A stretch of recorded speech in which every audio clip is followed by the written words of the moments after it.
পড়তে দেখি না এই শীতে। মানুষের মাথা চায় 10 লাখের বিনিময়। কি হয়েছে? সে একটা অসংলগ্ন কথা বলেছে এই কারণে।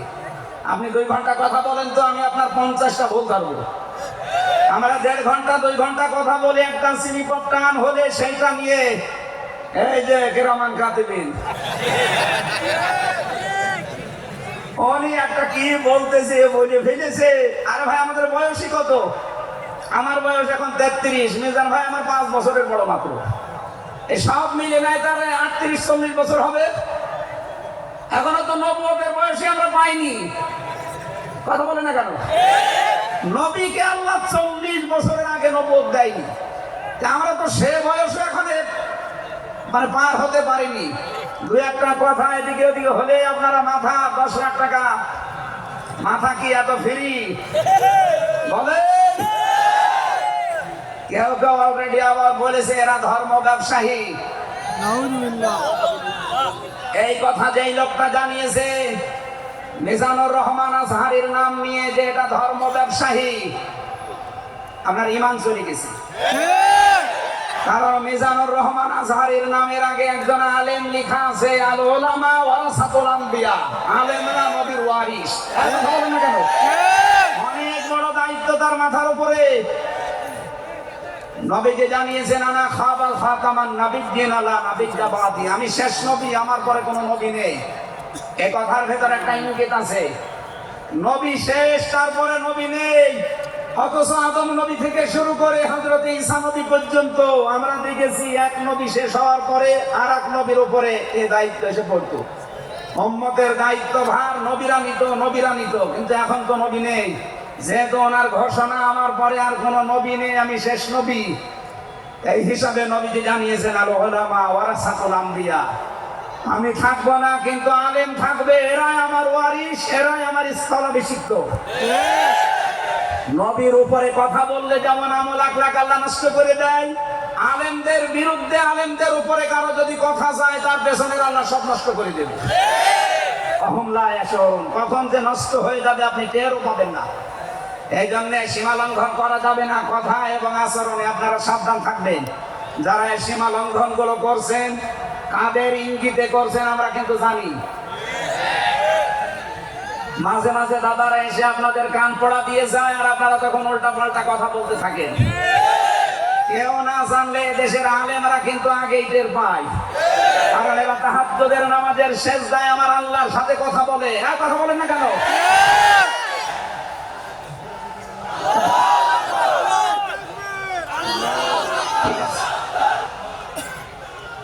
এই জন্য সারাই যা কথা বলবে না কেন, কারো কান পড়ায় কান দিয়ে সীমা লঙ্ঘন করবেন না। আমি আশা করি কি বোঝাতে চাই আপনি বুঝেছেন।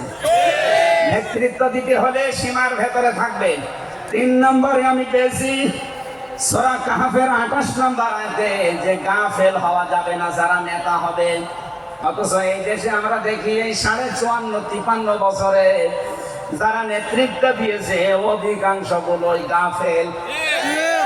আল্লাহর এই কোরআন সম্পর্কে তারা গাফেল, মানবতা সম্পর্কে তারা গাফেল ছিল। 4 নাম্বারটাই পেয়েছি সূরা নিসা। এইটা আমার মনে হয় না বলাই ভালো, এটা বললে সমস্যা আছে। আমি শুধু আয়াত বলে দিচ্ছি, বাড়ি যে মিলান আমি বাংলাও বলবো না। সূরা নিসা 5 নাম্বার পারা 2 নাম্বার পৃষ্ঠার 11 নাম্বার লাইনের 34 নাম্বার আয়াত। আল্লাহ রাব্বুল আলামিন, বাংলা বলবো, আর-রিজালু কাওয়ামুনা আলান নিসা, নেতা হবে পুরুষ, মহিলা নেতা হতে পারবে না। এটা একটু আস্তে বলেন, আমার ভয় করে।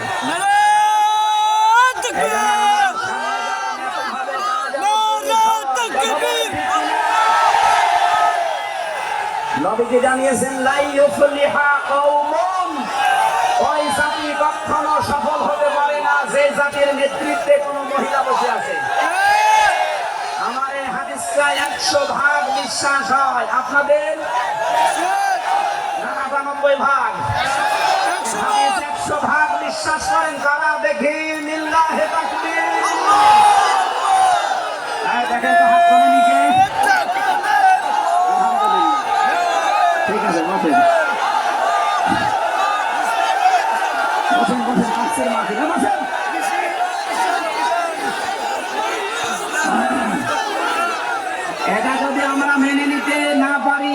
54 বছরে আমরা যেখানে ছিলাম আরো পিছিয়ে যাওয়া লাগবে। এখানে আমরা সামনে এগিয়ে যেতে চাই। কোরআনের সূরা নিসার 34 নম্বর আয়াত, সামনে যদি নেতা হয় পুরুষ মানুষ হবে ইনশাআল্লাহ। আরো জোরে বলেন ঠিক কিনা? 5 নাম্বার পেয়েছি সূরা বাকারা 124 নম্বর আয়াত, কোন জালেম নেতা হতে পারবে না। আমাদের জাতির পিতা হযরত ইব্রাহিম আলাইহিস সালামকে দিয়ে আল্লাহ উদাহরণ দিয়েছেন। আপনি সূরা বাকারার 124 নম্বর আয়াতটা পড়ে নেবেন। সুতরাং যারা জালেম হবেন সামনে তাদের নেতৃত্বে আসার দরকার নেই, আপনি ভিক্ষা করে খান। কথা বলেন না কেন? আমরা অনেককেই দেখতে পাচ্ছি এই যে দ্বিতীয় স্বাধীনতার পর থেকে অনেকেই জুলুম আরম্ভ করেছেন। আপনারা থামবেন? আমরা সবাই মাজলুম এই দেশে, শুধু ওই 14 জন বাদ দিয়ে। সুতরাং আমরা এই মাজলুম গুলো যেন আবার জালেম হয়ে না যায়, নেতৃত্ব দেওয়ার যোগ্যতা আমরা হারিয়ে ফেলবো। আল্লাহ যেন আমাদেরকে বাঁচান, বলেন আমিন। সূরা বাকারা আয়াত নাম্বার 208। আমরা একটা মাত্র আয়াত থেকে আজকে তাফসীর করার জন্য বসে আমার নির্ধারিত সময় পর্যন্ত যাব।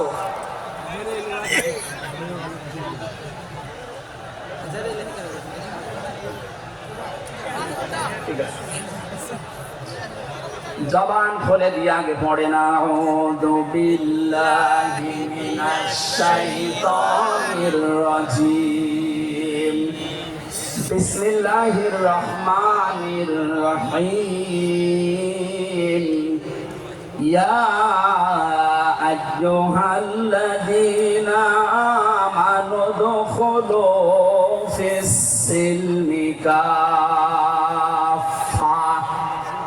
এ পর্যন্ত থাক। যেহেতু ডক্টর মিজানুর রহমান আজহারি আর 20-25 মিনিট পরে চলে আসবে, এই জন্য আমরা এ পর্যন্ত থাক। 3 ভাগের 1 ভাগ আমরা পড়লাম। সূরা বাকারা আল্লাহ তাআলা ডাক দিয়েছেন ঈমানদারকে। কাকে বলেন তো? আমরা ঈমানদার না বেঈমান? ঈমান আনার আগে একটা কাজ করা লাগে। আল্লাহর ঘোষণা, ফামাই ইয়াকফুর বিত-তাগুত ওয়া ইউমিন বিল্লাহ। কেউ যদি ঈমান আনতে চায় তার প্রথম কাজ হবে সে যেন তাগুত ছেড়ে দেয়। এদিকে কি মানুষের চাপে,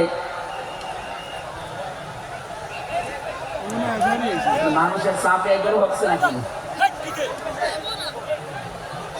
আপনারা একটু ধৈর্য ধরেন। আসলে এনাদের তো আর জায়গা নেই, আর কোথায় পাবে জায়গা?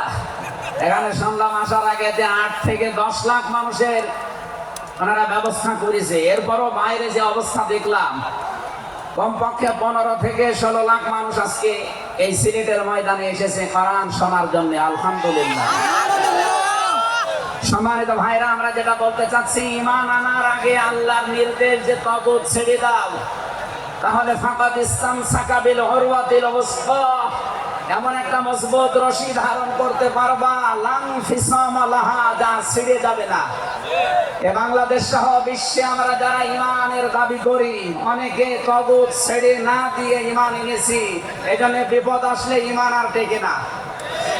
পক্ষান্তরে যারা তাগুত ছেড়ে দিয়ে ঈমানের দাবি করতে পেরেছে, এই মানুষগুলোর ঈমানের যত পরীক্ষা হয় তাদের ঈমান তত মজবুত হয়। শহীদ আল্লামা দেলাওয়ার হোসেন সাঈদী তার 1 নম্বরে প্রমাণ। কথা বলেন না কেন? 13টা বছর জীবনে একটা ঘরে কাটিয়েছে, তারপরও তিনি মাথা নত করেন নাই। কারণ তাগুত ছেড়ে দিয়ে ঈমান এনেছিলেন।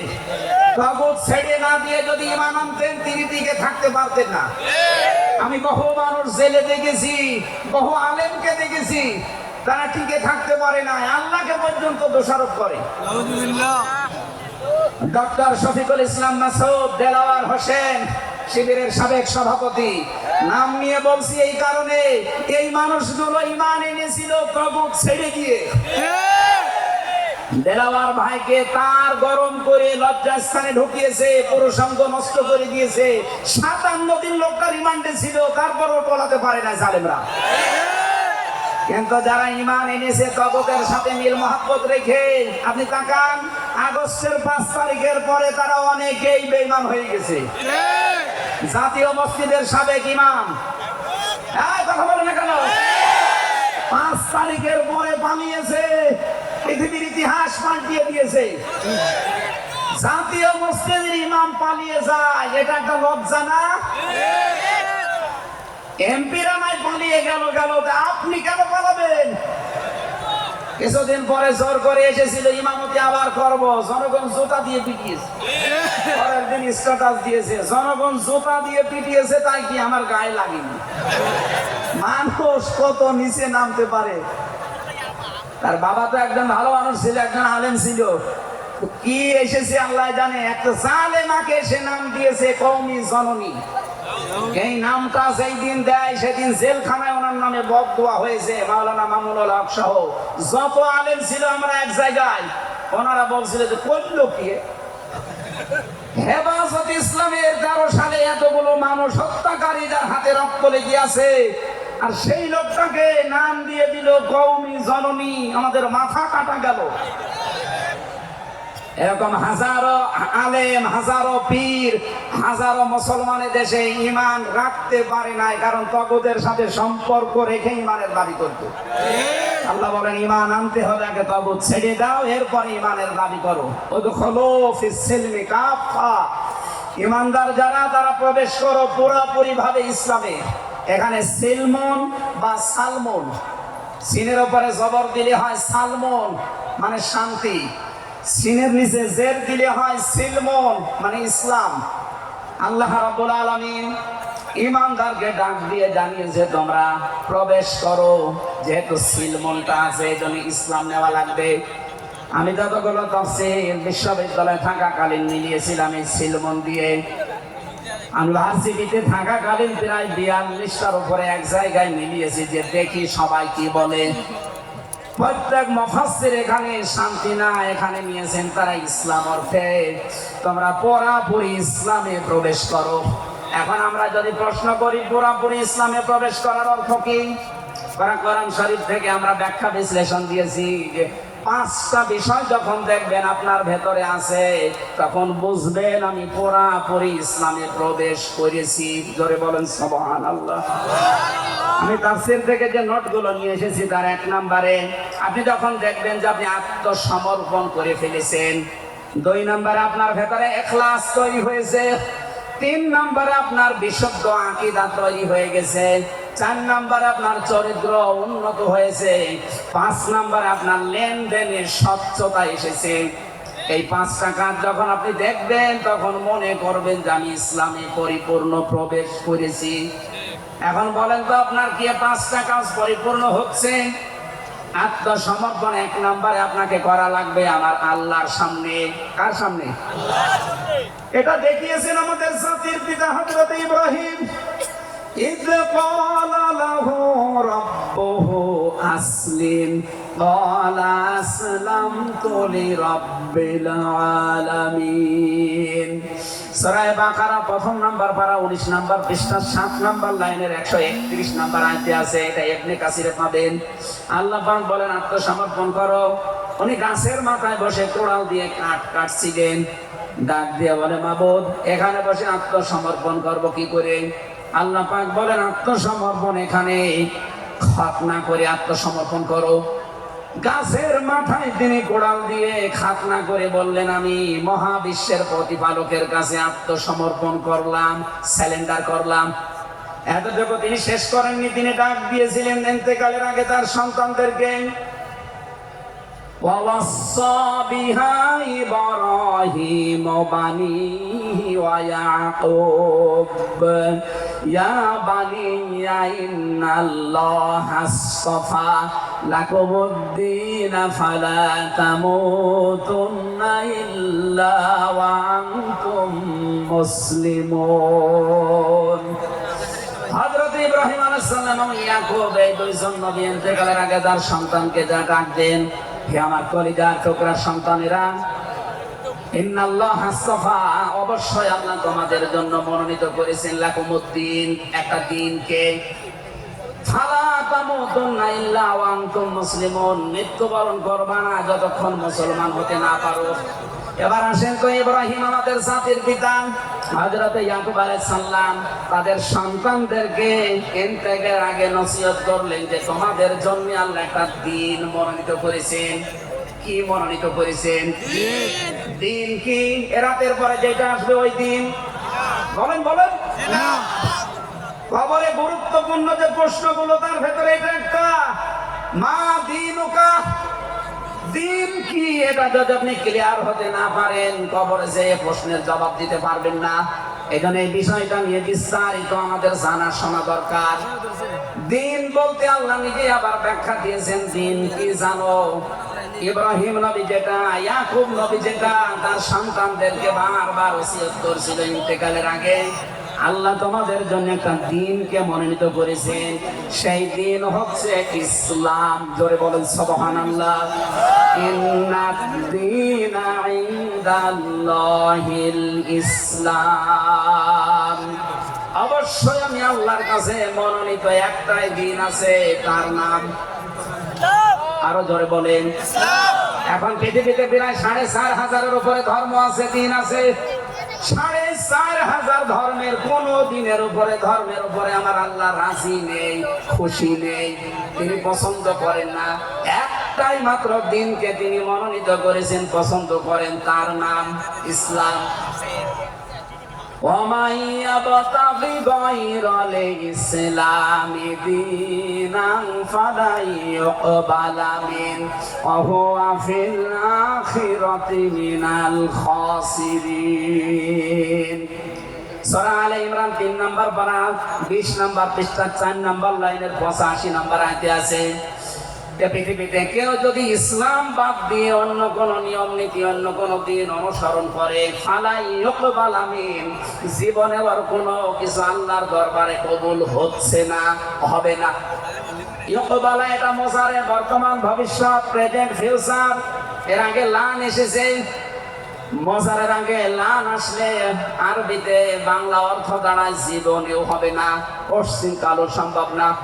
আল্লাহ যদি গ্যারান্টি দিয়ে বলে ইসলাম বাদে অন্য কোন নিয়ম নীতি দিয়ে অন্য কোন ধর্ম পালন করলে আমি আল্লাহ রাজি হব না, কেউ রাজি করাতে পারবে? এতটুকু আল্লাহ শেষ করেননি, পরেরটা আরো কঠিন।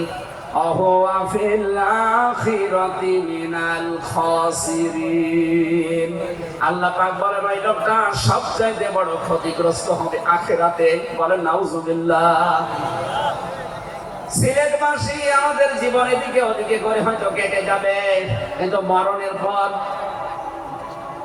আমরা যদি ক্ষতিগ্রস্ত হয়ে যাই, এই আসল জীবনে যদি আমাদের নষ্ট হয়ে যায়, তাহলে আমরা এই ভুল পথে থেকে আমাদের জীবনটা নষ্ট করব কোন কারণে? যত নিয়ম নীতি আছে আজকে থেকে সব মাইনাস করবেন, সব বাদ দিয়ে দেবেন। ইসলাম বাদ দিয়ে কোন নিয়ম নীতি দিয়ে আল্লাহকে রাজি করানো যাবে?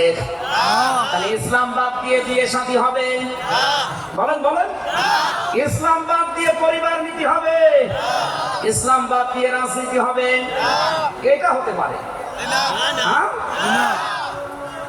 কিছু মানুষ এখন কথাই আরম্ভ করেছে যে উঠলেই আপনি রাজনীতির কথা বলেন। আরে ভাই, রাজনীতি যদি কোরআনে না থাকতো আমি ওই আয়াতটাই পড়তাম না। এর ভেতরে নামাজের কথা মাত্র ৮২ জায়গায় আছে। কয় জায়গায়? বলেন বলেন। রোজা রাখা ফরজ মাত্র এক জায়গায় আছে। হজ করা ফরজ মাত্র এক জায়গায় আছে। আর রাজনীতি কোরআন দিয়ে করা লাগবে এটা ৯০৩ জায়গায় আছে। কোরআন শরীফ আমি যতটুকু পড়েছি আমার এতটুকু আয়ত্ত হয়েছে। নামাজের চাইতে, হজের চাইতে, যাকাতের চাইতে সব চাইতে বেশি আলোচনা দিয়েছেন আল্লাহ রাজনৈতিক বিষয়ে। সেইটা যদি আমি বলতে না পারে যে আমি কি রামায়ণ থেকে, গীতা থেকে আপনাদের আলোচনা শোনাবো? এখানে সাফ কথা, দিন ইসলাম। ইসলাম বাদ দিয়ে অন্য কোন নিয়ম নীতি মানা যাবে না। আমি সেদিন যশোরে এক কলেজের অধ্যাপককে, বিসিএস ক্যাডার উনি, ওনাকে বলেছিলাম আপনাকে জোর করি না স্যার, আপনি শুধু আমার ধর্মীয় গ্রন্থ এই কোরআনে কারিম একটু বুঝে বুঝে পড়েন। ৩ মাস সময় দিলাম আপনাকে। ৩ মাস পরে, যেহেতু জ্ঞানী মানুষ, ৩ মাসের পরে দেখি মুসলমান হয়ে গেছে। এখানে অন্য ধর্মের যারা আছেন রেকর্ড হচ্ছে, আপনাদেরকে আমরা জোর করব না, আমাদের ধর্মে জোর নেই। লা ইকরাহা ফিদ্দীন, আমাদের ধর্মে জোর আছে? জবরদস্তি নেই, জোর নেই। এই জন্যই তো ৮৫০ বছর এই এলাকা মুসলমানরা শাসন করেছে, একটাও মন্দির ভাঙে নাই। অথচ আমরা আমাদের প্রতিবেশী রাষ্ট্রে দেখতে পাচ্ছি এরা অনেকগুলো মসজিদ অলরেডি ভেঙে দিয়েছে, ধোয়া ধোয়া তুলে। ওরা বলছে 500 বছর আগে এখানে নাকি মন্দির ছিল। বিশ্বের মানুষেরা দেখি মাটির নিচে তেল পায়, গ্যাস পায়, আরে শয়তানরা শুধু মাটির নিচে মন্দির পায়। আপনাদের পূর্বপুরুষেরা আল্লাহর ঘর ভাঙতে এসে কাজ মাকুল হয়ে গেছে। আমরা দেখতে পাচ্ছি আগামীতে আল্লাহর ঘর মসজিদ গুলো ভেঙে দেওয়ার কারণে আল্লাহ নিজে কিন্তু প্রতিশোধ নেবে। কাজ মাকুল আপনাদেরও বানিয়ে দেবে ইনশাআল্লাহ। এখানে প্রতিবেশী হিসাবে সতর্ক করলাম, যদি ভালো লাগে মেনে নিন, ভালো না লাগলে নিজের পায়ে নিজে কোড়াল লাগান। আমার কথার অর্থ বোঝেননি?